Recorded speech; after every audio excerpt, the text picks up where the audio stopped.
Greetings, friends. Welcome to the Grit and Equity Talks podcast with yours truly, Dr. India White. Thrilled to be here with you guys this week. I hope that things are going smoothly for you and that you are doing much self-care in this time and that you're getting many of your goals done through grit. With that said, I do want to start out by making some announcements.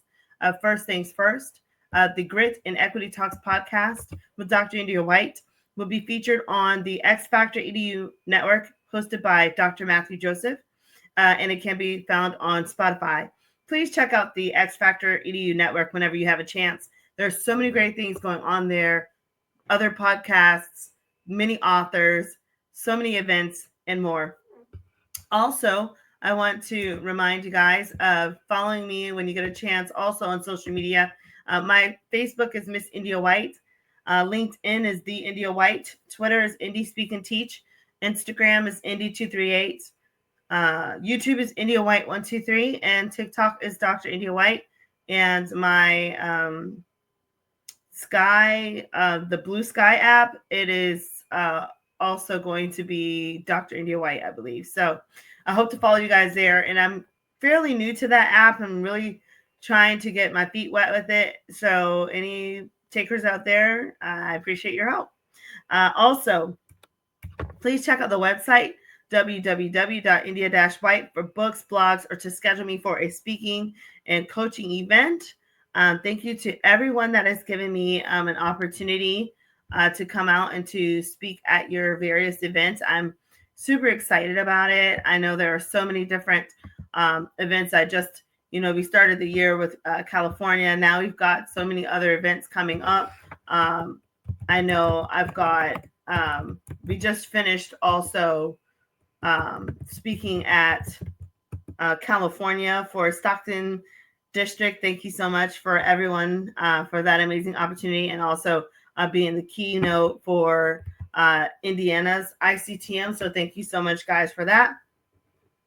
I'm also looking forward to some other events going on in next week. So I'll be seeing a lot of you guys. Speaking of that, that's going to be NCTM's regional conference. I'm honored to be a featured speaker there.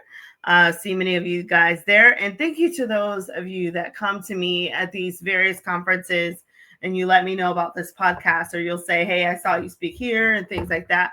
From the bottom of my heart, thank you very much. I'll also be providing some professional development for Imagine Schools.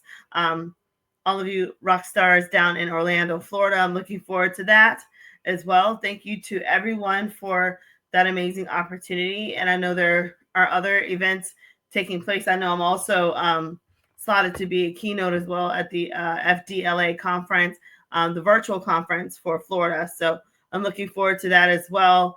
And again, thank you to everyone for these opportunities. Now, with that said, I do want to also remind you to check out the Grit workshops and the Grit Academy whenever you guys get a chance. We are accepting students. If you need tutoring and things like that, please send me an email and let's see how we can partner together to get your children through. I also wanted to let you know that I do have these grit sheets available where you're able to find awesome resources. You can get the grit workbook. You can get the grit calendar as well, and so many other resources to help you guys on your way.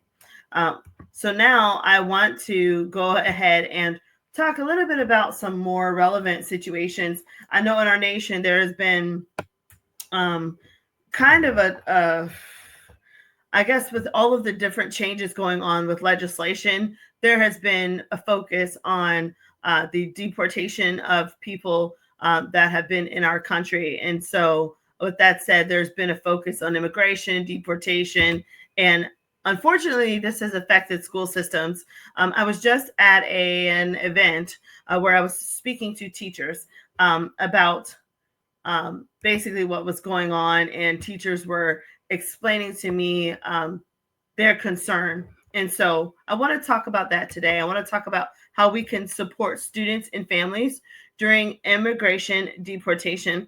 Unless you are, been under a rock, then you should know that there have been some laws that have been passed, some executive orders passed, and as a result, there has been a focus on immigration deportation. But this has affected schools. I do not want to talk anything about any ideas or any opinions or anything. What I do want to do is provide tools for how we can deal with this emotionally whenever you are a teacher or a principal leader and you are trying to keep calm on your campuses and navigate the waters with peace, making sure that you're servicing everyone accordingly as you are also abiding by everything that is in place. What type of support do we think is going to be needed? I definitely think we're going to be needing emotional support at this time and mental support. I'll go back to what I heard a teacher tell me. I heard two different teachers in a one of the trainings tell me while they were holding back tears that they had been teaching kids and things like that, and they had a situation where the students, we had some law enforcement and people that came in to escort the students out of the classroom, but what happened was, I guess the aftermath was what they were not ready for. And this is what I want to talk to people about, is the aftermath of some things that are taking place. These teachers did not think that they would ever lose a student, right? Because of things that are taking place in the country, but it is what happened. And so these teachers are now just facing grief. They're having to now console other students who are friends with those students. They're having to reach out to families and figure out what's going on. They're having to get with their districts. And so there's a lot of scrambling going on. So I want to talk about just different ways that you can support people in this time of transition within our nation. So here are some tips that I have for you guys. First things first, if you're trying to support families as a teacher or school leader, first things first is communication. Making sure, if you're a district leader, that you are communicating and letting people know what is taking place, your role in it, how you can assist, and what other families that may not be directly impacted, how they can assist and support, or just kind of know how to navigate these waters. Second thing is compliance. There's already so much going on. The last thing you would like to do is to get in the way of, fire.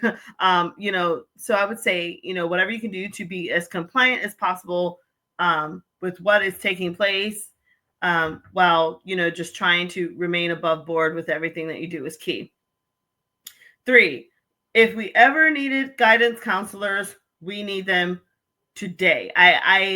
My heart goes out to every guidance counselor across this nation.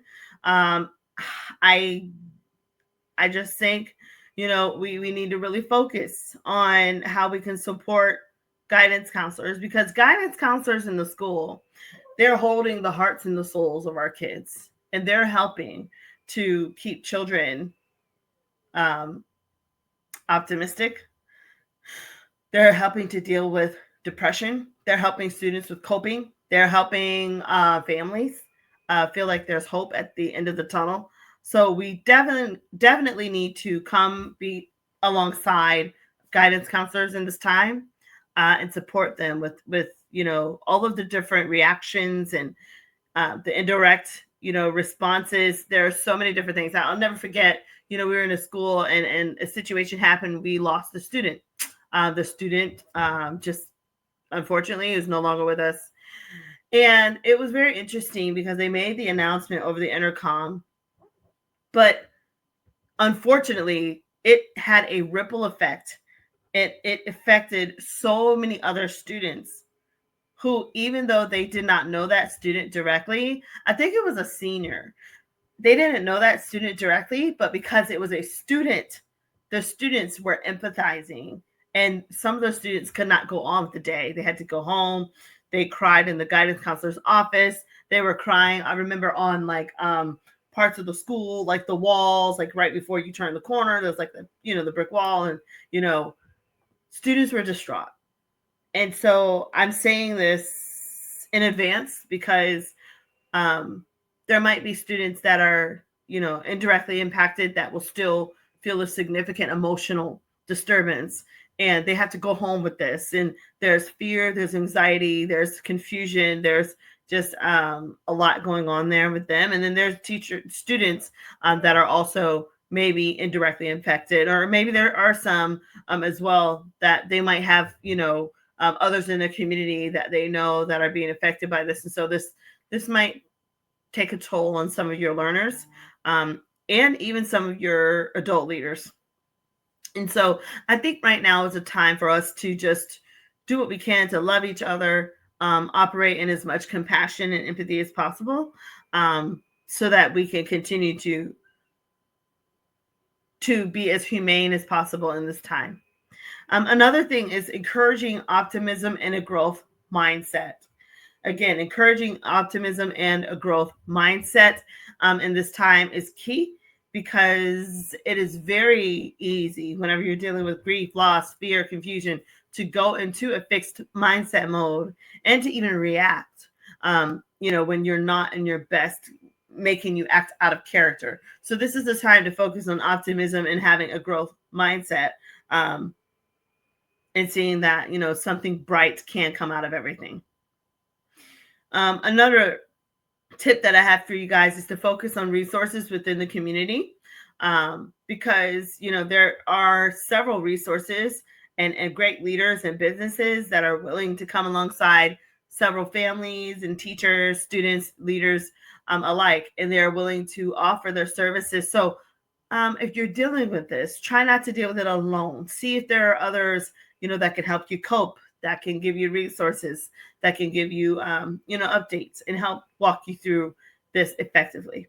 And then, of course, creating a belonging environment, just treating others the way you want to be treated, making sure you're doing what you can to ensure value to everyone that's on your school campus, especially to each of your students. I think this is very key for getting through times like this. There's also, people talk about, different things with socio-emotional learning, and which basically that deals with emotional needs. Feel free to look into that as well for different tips of how you can support, students and family during times like this.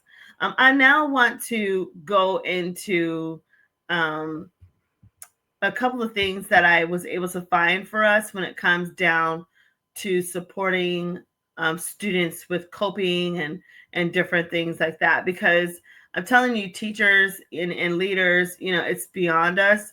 Sometimes we just don't know what every day is going to entail, right? And sometimes it's overwhelming emotionally. I remember when I showed up to school and my brother passed, and my math teacher had to help me cope, and it was fresh news to my ears in her class. That's tough, right? And sometimes you don't have the words to say. Sometimes you don't have the personal experience, but you're still able to support your students. And so this is what made me think, we need to come together at this time and really talk about this and see how we can really support students, teachers, and leaders alike. So I want to now take you guys into just a little video, some videos that I found. First things first, this video by this lady online, and she's talking about 5 steps for comforting someone who is sad, frustrated, or angry. And so I figured I would let her talk a little bit. Question as simple as, you seem frustrated or angry or upset, whatever the emotion seems to be to you. Is that how you feel? Step 1 is just about clarifying the emotion and giving it a name. This helps the person who's upset, because sometimes when we're upset, it all just feels so big and we can't even label the emotion because we're consumed. So step 1 is just identifying what that emotion could be.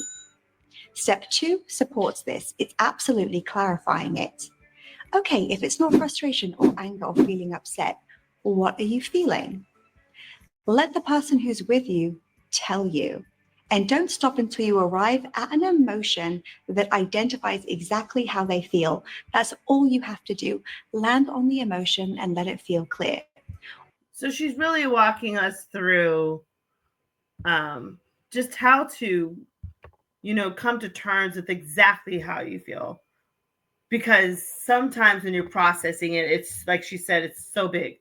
So let's keep looking and seeing what else she's saying. I don't want this to get flagged or anything. So I'm going to jump some of what she's saying for the copyright sake.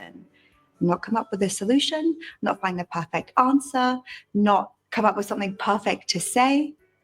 You simply ask, what's causing your frustration? And you sit back and you actively listen.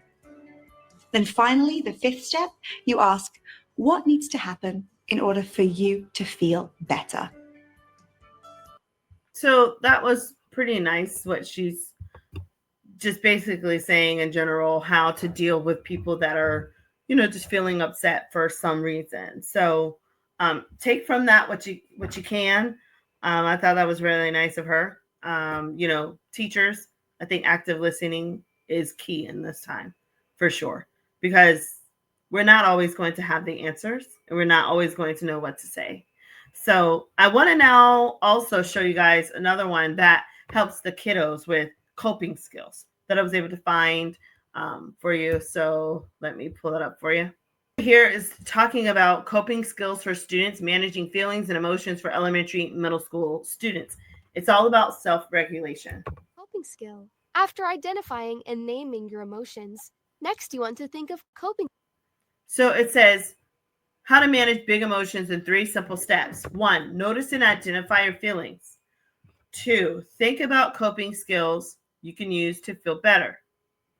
3, take action by practicing one or more coping skills. Coping skills you can use to feel better. It can be helpful to break down coping skills into 4 categories. Number 1, relaxation skills. These are things you can do to relax your brain and body. Number 2, distraction skills. These are things you can do to get your mind off of your stressful emotion. The key to distraction skills is to not just escape the stressful situation, but instead to take some time to get your mind off of the big emotion and then return feeling calm and under control. Number 3, movement skills. These are things you can do to move your body, to physically release the stressful emotion. Number 4, thinking skills. These can be encouraging statements you say to yourself Yes. or questions you ask yourself to challenge your negative thoughts. And I like that because that also builds a growth mindset, builds optimism, and it helps you to be gritty to kind of get beyond, that fixed situation. So again, movement skills, also having these positive affirmations here. Look at here, you're doing great. Keep pushing. You've got this. Remaining positive is huge. If you use a feelings thermometer to help you identify how you are feeling, this can help you select the best coping skills to manage your emotions. For example, if you're feeling sad or disappointed, you might use different coping skills than if you're feeling frustrated or angry. If you're sad, you might do something to lift your mood up. But if you're angry, you might do something to calm yourself down. Sometimes you can use the same coping skills to manage different emotions. So this is good. I'm going to stop sharing for the sake of copyright, but those are some skills that we can kind of hone in on is, have some talks with your class, be wise. I don't know how wise it would be to maybe have circle time. I'm not sure if you want to have circle time and talk about some of the things going on. I think that's a little bit too much. I think, maybe having one-on-one sessions, making sure that all of your kids are okay. I think that would be fine. Like I said before, making sure that you're communicating with families, asking families if there's anything that you can do to support them during this time of just transition would be key. And I think also seeing what you can do to continue to divert and to redirect attention back to learning. But I will say it is going to be very difficult when there's a big elephant in the room if you do not say something about what's going on, because students, if you don't say something, they will. So sometimes it's best to beat them to the punch. Use velvet gloves. Be very respectful and very sensitive in this time. But just let students know that you're in their corner, and that you're here to assist all the families and assist everyone. I would also say too, in this time, you might have to consider doing some extensions of some of the assignments, only because students might have so much on their mind that they might not be able to, um, turn everything in whenever you're expecting them to this, in this particular season. I would be very mindful of that. I would also say this would be a great time to maybe introduce a new project or something to distract their focus, to put their focus on something else, something bright, something uplifting, so that you can continue to move the needle forward. Also be mindful too of any district testing and things, and being sensitive of that, being sensitive of the timing, making sure it makes sense not only to the district calendar, but to everything that's going on, so that you can get the results, the best results from all students, despite what's taking place, at this time. So with that said, I hope that this particular podcast, that you can find some type of, hope, as you're moving forward, and as a teacher, as a school leader, that you are able to get quiet and define what your role is in this time, and that you can come up with ways to communicate effectively during this time, and ways to help students and teachers to cope during this time. I would say please make sure that you're operating in a heart of empathy and mercy and love and compassion, and that you do your best to emulate, that you care for all students, all people, and that you're striving to create an environment where everyone belongs. I would say continue to focus on that, continue to focus on celebrating the successes of your students, in this time. And, with that said, my thoughts and prayers to everyone. And we will continue to move forward as we continue to together go forward in a season of transition. So say that, in this time, focus on building grit in your students, especially the emotional grit piece, letting students know that, during transitions and things like that, it's not always easy. But that if they continue to take a step forward, eventually things will get better. Focus on building their resilience. They might not feel like moving forward. They might not feel like, doing much more, but continue to let them know of their potential. Let them know how proud of them you are. Let them know that, they've got bright futures ahead of them, every single one of them, and continue to redirect their attention towards the bigger goal of what they're aspiring to become in life. Direct their attention to the great moments, redirect their attention to their future and things like that, so that you can continue to help them be gritty, reminding them of different deadlines, reminding them of fun projects and things that you have coming coming up in the class, continuing to push out, your desire for them to remain optimistic through a growth mindset, having that resilience, and then continuing to focus on their self-efficacy and time management as well, as they're continuing to strive and to exceed your expectations. So with that said, guys, thanks so much for joining me today on the Grit and Equity Talks podcast. Again, this podcast, it will be featured on the X Factor EDU network, hosted by Dr. Matthew. You can also find it on Spotify. To let you know, it will also be on all of my social media platforms, which you can follow me. Facebook is Miss India White. LinkedIn is The India White. Twitter is Indie Speak and Teach. Instagram is Indie238. YouTube is India White 123. And TikTok is Dr. India White. Also, I want to encourage you to please follow me and check out my website at www.india-white.com for books, blogs, and to schedule me for a speaking event. To remind you guys of the Grassroots mini workshop course, it's titled How to Harness Grit to Help Students Thrive. Please check that out when you're trying to build grit and build merit in students.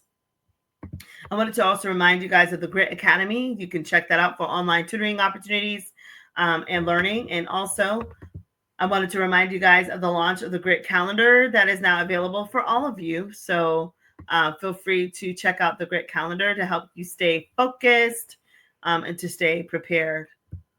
Hopefully, I will see some of you guys at the upcoming events of the NCTM Regional Conference, the Imagine Schools, a professional development opportunity in Orlando, and also as a keynote at the FDLA conference coming up all next week. So I'm super excited to see you guys in that, and so thankful to everyone for those opportunities.